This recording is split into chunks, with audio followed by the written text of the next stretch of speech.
So the way of the healer. So you got a preview of my slides while Marlene was introducing me. You were hitting the. Yeah, it was great. So here's the next one, and this is Richard. This follows up on what you said. I want you all to know that I'm fairly certain, given a cape and a nice tiara, we could save the world. So I come really from a very optimistic point of view as I approach this topic. And then Buckminster Fuller, talking about changing the world. You never change things by fighting the existing reality. To change something, build a new model that makes the existing model obsolete. We were just talking about that. I can't believe the segue from the last session into this.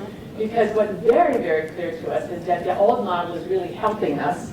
We don't have to make the old model obsolete. The old model, in fact, is making itself obsolete moment by moment. And so here's just some of the examples of that. We were just talking about about depression. I'm sure you know about this data, but I just want to remind you about these publications telling us that most, if not all, of the benefits of antidepressants, particularly from mild and moderate depressions, are related to the placebo effect. Here's another way that things are obsolete. The Serotonin Theory is close to any theory in history that's been proved wrong. But we're still, nevertheless, knowing all of that, we see that antidepressants are the second largest class of drugs that are being prescribed in the United States, and there's the numbers for it. So this is a model that's crumbling. This is not working for people. Here's another thing that's happening that tells us that our existing model is not working. You've seen all of these headlines. They're everywhere. And here's the World Health Organization saying that this is a problem that is now a major threat to public health all over the world. Now, here's something I find interesting. Here's Klebsiella. They look beautiful here, but this is one of those guys. And here's a wonderful statement by Dr. Srinivasan, who's an associate director at the CDC. I love this, that it's worrisome that even our most toxic old antibiotics aren't working against some of these things. But here's the line I want us to see. We're in a situation where the patient will get better or the patient won't get better based on whatever the defense is the patient might have.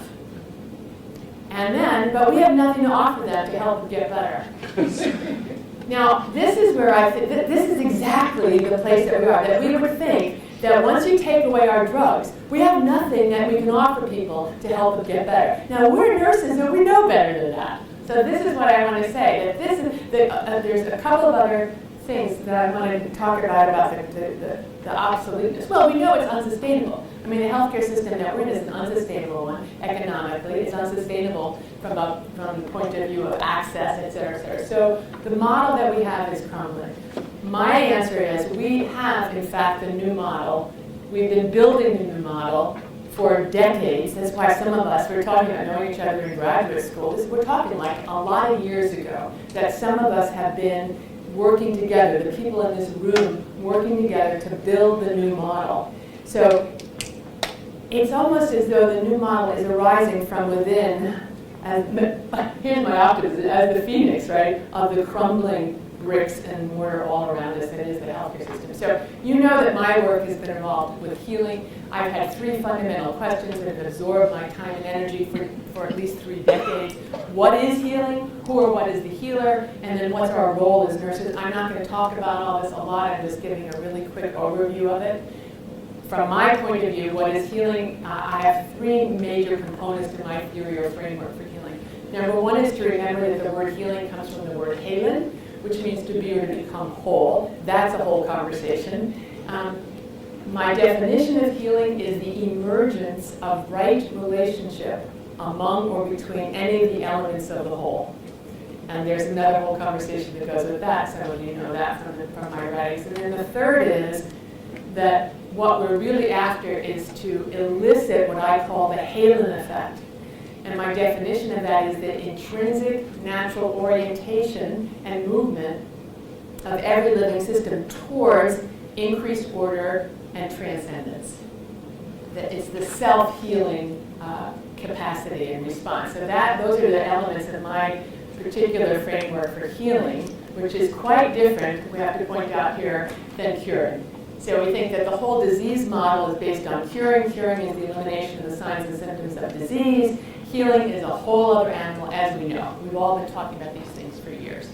who or what is the healers where things to me get a whole lot more interesting, and really what I want to spend most of my time talking about today. And really the answer is like this. It's like, who, what? It's like a black box. Who or what is the healer? How does healing happen? We know that there's things that we do, there's treatments, plus all the other stuff that goes on in the body, mind, spirit. Then we know that there's outcomes. There's healing, there's curing, there's non-healing, there's non-curing, and there's somewhere in that box something goes on there. But we also know this, that the model that there's a single cause leading to a single effect, that there's a single treatment leading to a single outcome is it's obsolete. It's crumbled with the rest of the healthcare system. There is no such thing as single causation. So we're left with the question then, what is it? What's inside the black box? And I would say that what's hidden in the black box is the great mystery. It's the inner mechanisms of the healing response, or what I call the Halon Effect, this natural tendency that is within every individual. And it's kind of like this. The guys, this is so old, this cartoon. Remember seeing this? So the guys at the blackboard, there's a big equation, he has in the middle of it, then a miracle occurs. And the caption, if you can't read it, says, I think you should be more explicit here in step 2. This is what we're about. When we're trying to talk about what is healing, we're really trying to explain a miracle.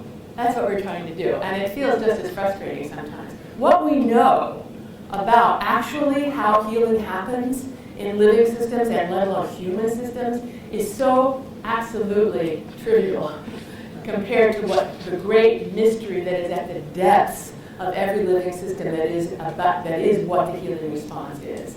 So we're left with way more, if we're honest about it, we have way more questions and mystery than we do have answers. We have some guidance from the past, of course. Hippocrates, that it's natural forces within us that are the true healers.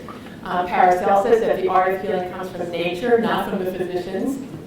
Amazing. And therefore, we have to start from nature with an open mind. All of this is wisdom that's been lost when we really took on the idea that we're in charge of this. We know what needs to happen, and we can control it all. Nightingale told us, and you all know this, it's often thought that medicine is a curative process, and it's no such thing. Medicine, so far as we know, assists nature to remove the obstructions to cure, but does nothing more. Nature alone heals. And so I would even go back to our conversation last night talking about that the healing and the curing is a team event, that everybody participates.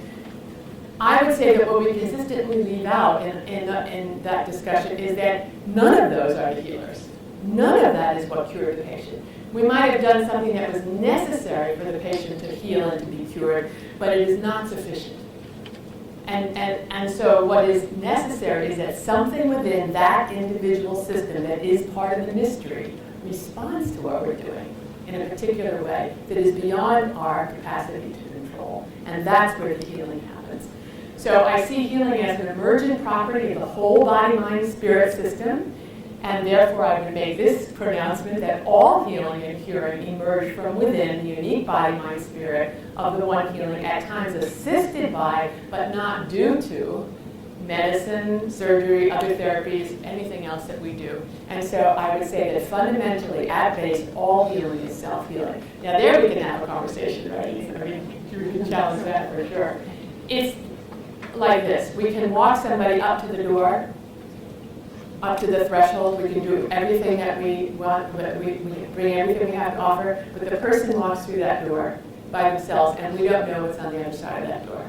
We never know. We can never predict at the outset. Way too many people that we say, oh yeah, that person's going to get better, they die. Way too many people that we say, that person's never going to get better, they live. Those of us that are engaged in, we know this, that it's a mystery. So given that it's a mystery that we can never know the depth of, what's our role as nurses or as healthcare professionals, we could say in a larger sense. And I would say it's quite simple, and yet completely complex. Nightingale gives us the direction. She says that our goal is to put the patient in the best condition for nature to act upon him. And that just brings more questions, because how do you do that? I think what we're trying to do is be a partner with mystery that's unfolding. We're trying to be a midwife to the emergence of healing, and we're trying to facilitate the emergence of the Halon Effect, or the self-healing effect. There's the model, and all of that takes place within the context of human caring. So caring provides the context for us, both the context and the process for us to help to put the person in the best condition for nature to act as. So how do we do that? I'd say that in addition to using all of our best evidence-based strategies, we have to remember that in addition to all of that, healing, which is different than curing and fixing, requires us to remember that we are the medicine. That we literally are the medicine. And some of the ways that we facilitate healing by being the medicine are all of these ways. Through our caring, through holding the sacred space for our people's healing, through becoming the healing environment, not creating healing environments, but never forgetting for a moment that when you are present with another individual who is as vulnerable as they ever will be, who is probably as frightened as they ever will be, who is literally been stripped of their identity, and so we talked last night about the gown, that in that moment, the most impactful element of their environment is you.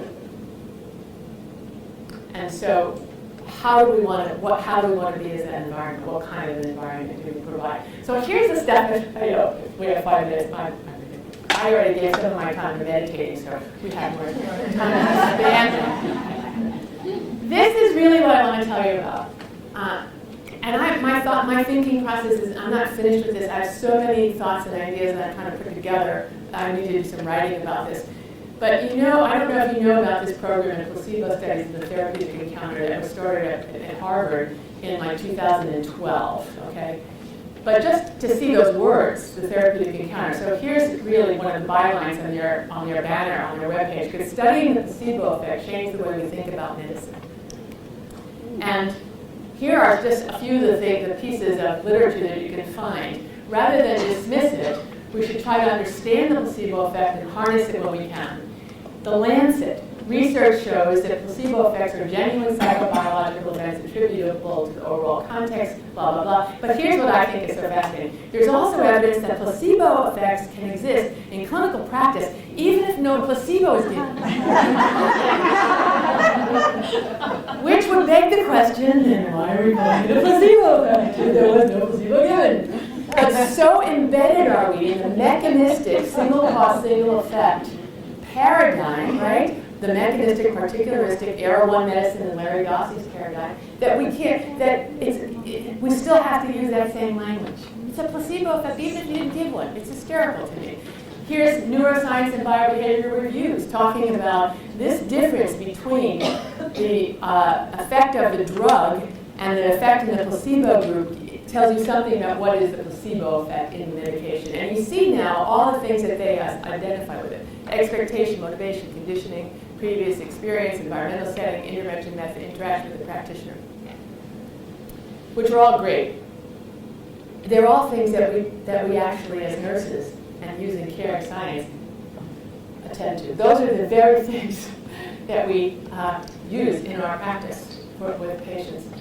The other thing, though, that I find fascinating in this, I'll just show you a few more of these headlines. The sweetest pill to swallow. That the external trigger can be a pill, an injection, surgery, or even the right words is a reminder that it's the patient and not the practitioner who, in the end, is the real agent to recovery. The stimulus that the placebo provides appears to stimulate the internal pharmacy that humans seem to possess.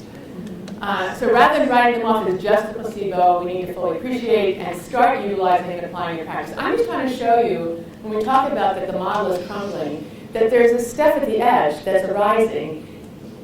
My concern is, this is what we've been talking about for 30 years. At least we were talking about since Nightingale. Put the patient in the best conditions so nature could do it. That's what my point would be. This stuff that we're talking about that is placebo is the Halon Effect. It's the self-healing tendency that and suddenly it's become popular to study as placebo.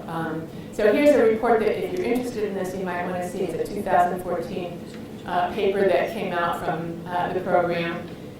It was a fascinating study. That one of the arms of this study with irritable bowel syndrome patients was a sham acupuncture, and then they did a sham acupuncture that also included a script for the practitioners to be caring and warm and present, which is what we do. And they had an effect that was significantly better than sham. And here's the crazy part about this stuff, better than any of the drugs that have ever been prescribed for irritable bowel.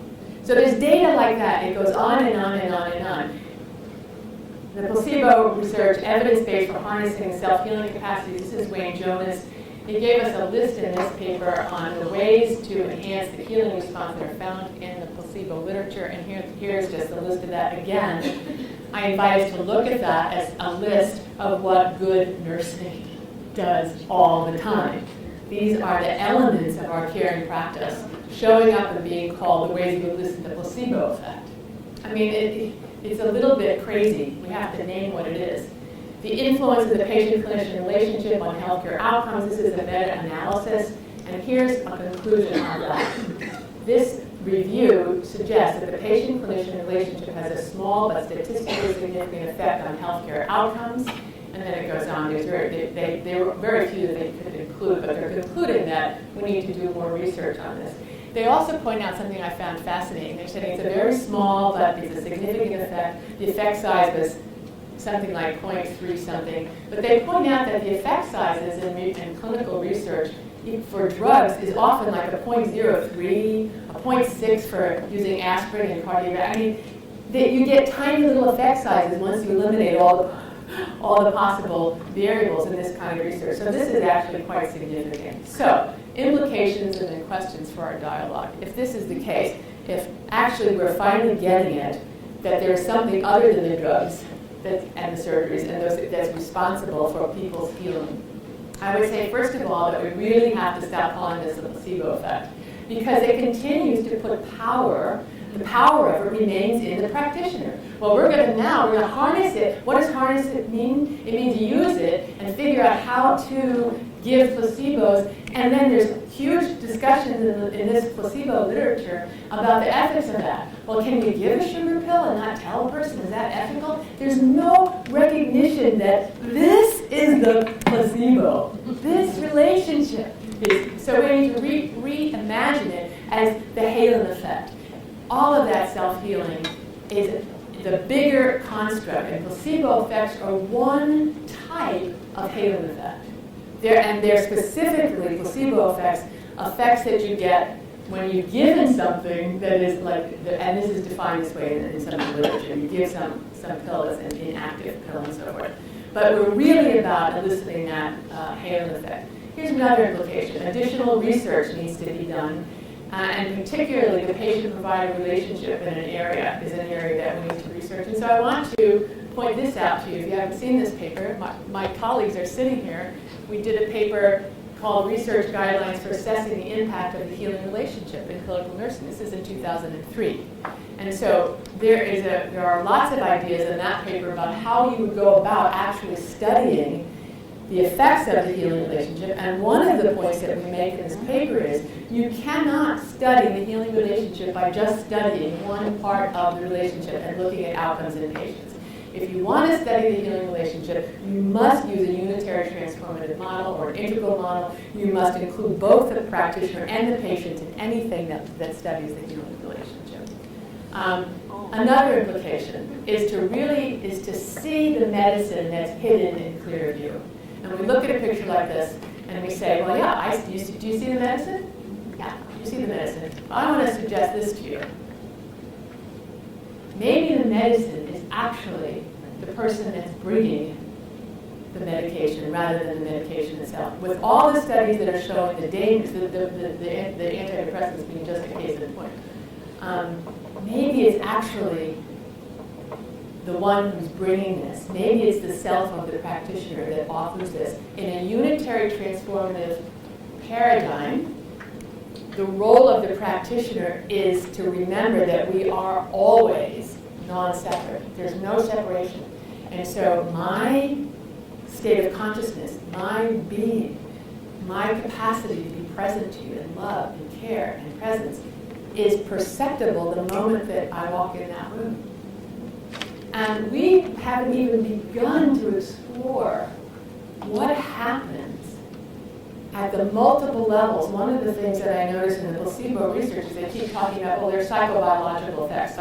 So we're still going to pull placebo into the mechanistic model and reduce them to psychobiology, instead of letting this data that's arising about the healing response drag us kicking and screaming out of the mechanistic model and into the unitary transformative, which says there is no separation.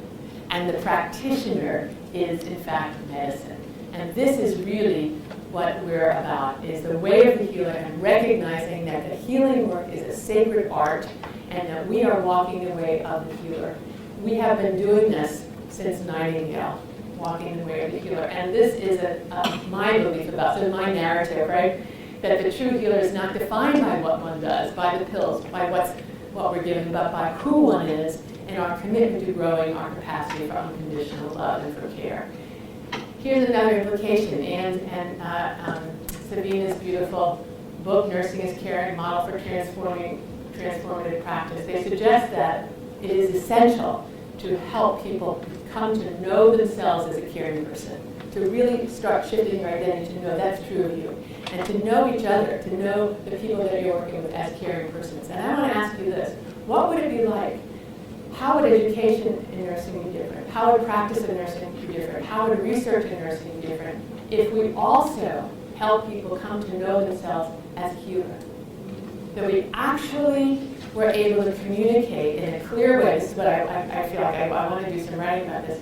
That what we do isn't just the extra stuff that you do after you've done the important stuff that actually helps people, but that what we bring that is actually medicine, that can be responsible for at least up to 30% of the effects of everything we do, of every drug that we give, of every treatment that we provide. Somewhere around 30% of it, if we're going to use numbers, can be attributed to eliciting the natural healing response. We don't have a clue what happens at the metaphysical level, for example, the spiritual level. When we meet somebody eye to eye, and we say to them, I see you, I see you. We have no idea what decision gets made at what level of the being that says, okay, it's time to kick in the healing. I'll stay. Clueless about this, but I know it's true. I know that there's something that happens in these interactions. And so what would it be like to do everything, to start from day one, really getting nurses to get it? You are medicine, and you can be nocebo as well. What kind of medicine? Because if we can add to the healing effect, we can actually take away from it. And boy, there's the question of shame and getting all these kinds of things. So this is my perspective, that we are the medicine. I'm going to end with a poem, but I want to tell you one little story, and then I'll open it up, and maybe two, I don't know. But about shame. I just, preparing for this talk, for some reason this memory came back to me, and it was a memory of being a very young nurse, maybe still even an LPN, because I was a candy striper, then I was a nurse's aide, then I was an LPN. I mean, I was a nurse since I was 5 years old. It was ridiculous, but always. And I remember people saying to me, because I grew up in a fairly white household, people, why do you just want to be a nurse? Why don't you be a doctor? You're smart. Can you imagine that? So I was compelled to go and get a PhD. I said, my answer? Well, I want to be with the patients. I don't want to just visit for a minute. I want to be with them. I was in the hospital as an 11-year-old with low-bar pneumonia, about died. And look, I saw nurses, the doctors like, look at the chart. Okay. Anyway, so this story is of being a young nurse and being assigned as a patient who was just, what was given to me in report is, well, she's stably unstable. Nobody knows what, we can't figure out what's wrong with her. Her vital signs are all over the place. She's usually cold and clammy to the touch. But nobody knows what's wrong. It's like, okay, so I go and I find this person in a lump in the middle of the bed, soaking wet sheets, just absolutely miserable. It was the good old days, this is a long time ago when I was a new nurse.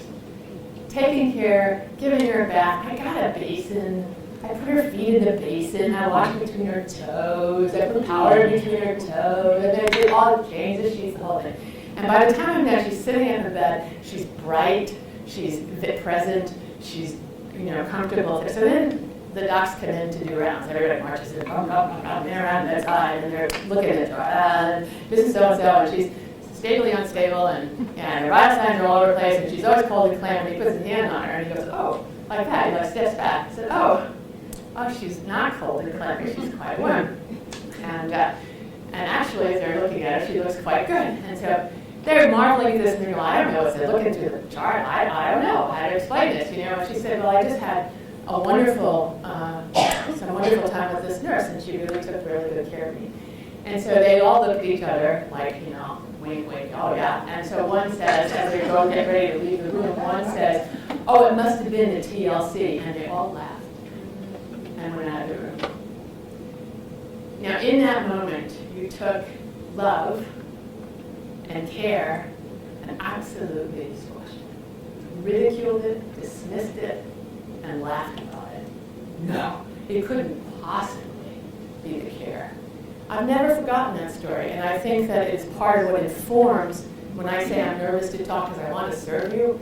That story informs my passion to support nurses in this sacred, loving, caring, tender work that we do. So fast forward, my own mother is dying of cancer, and I'm taking care of her at home. I have every drug you need, and you get one in the house because I'm a nurse. She didn't want any of it, but I used to do therapeutic touch on her all the time. And one day, sitting by her bed, I just decided, well, I'm going to do therapeutic touch, but without using my hands. If it's energy fields and consciousness and all that, why do I don't have to use my hands? Let me see what happens if I just do it in my mind. So I just continued to sit in the chair. And I did my centering, and in my mind's eye, I went through the motions of therapeutic touch, head to toe, and I'm doing this, you know, in my mind. I'm just sitting in the chair like this. And in my mind, while I'm doing that, I put her in this cocoon of cobalt blue light, and I'm saying in my mind's eye, everything is fine here. Everything is fine. You're completely fine. It's all okay. It's all okay. But just sitting in the chair. My mother had been sleeping for days, so she opens her eyes, and she turns her head and she looks at me, and she has this little smile, and she said to me, "You make it so much easier. You make it so much easier." And then she kind of smiled and she closed her eyes and she went back to sleep. Those are the last words she ever said to me. It was like she died in a couple of days after that. That's what fueled my desire to go to NYU to get a PhD, to learn how to do research so that I can put therapeutic touch into the hands of people in depression. There's lots more stories about that, but I'm going to stop there and read you this poem. This is a poem that I wrote. Actually, it's published in Alternative Therapies. It's called Healing Magic. You say you are a healer, binding up wounds and applying potions and salves for a broken humanity. Tell me, kind healer, have you found on your journey a wound deeper than lovelessness? A person more broken than the one whose own heart was long ago abandoned in search of what we do not know, if not for love itself? And tell me, gentle healer, how do you bind the wound of lovelessness? What potions and salves do you carry in your black bag that can mend the broken heart? I'm sorry, you say, I have nothing. There's nothing I can do. And that, dear friend, is where you are wrong. Put down the bag. Leave go of the rummaging for magic other than your own. Open your heart. Pick up a hand.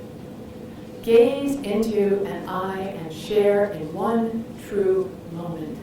And watch healing begin. So, thank you, and namaste.